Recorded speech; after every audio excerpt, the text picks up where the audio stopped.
በዚህ ቪዲዮ በአመት 10 ሚሊዮን የሚያስገኝ ስራ አሳያችኋለሁ። ከዛ በፊት ግን በአመት $100,000 የሚያስገኝ ስራ እኔ ለሙዚየም የሚሆኑ የዳይኖሰር አጥንቶችን ቆፍሮ በማውጣት እዚህ ጋር የቆሙት የውሸት ናቸው።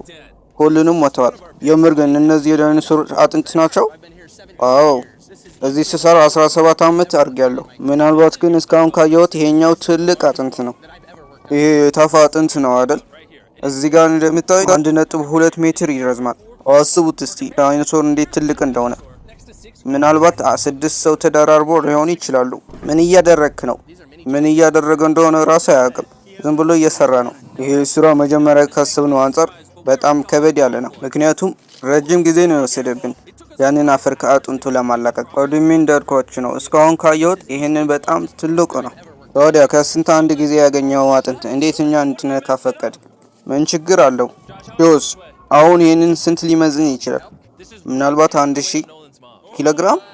አዎ። ይህ አጥንት አፈር ላይ ብዙ ስለቆየ ከማንሳታችን በፊት ላይ መጣበቂያ እናደርግለታል። ምናልባት ለማንሳት ስንሞክር መሀል ለመሀል ሊሰበር ይችላል። እንደሚነሳና እንደማይሰበር ተስፋ እናደርጋለን። 1 2 3 የስ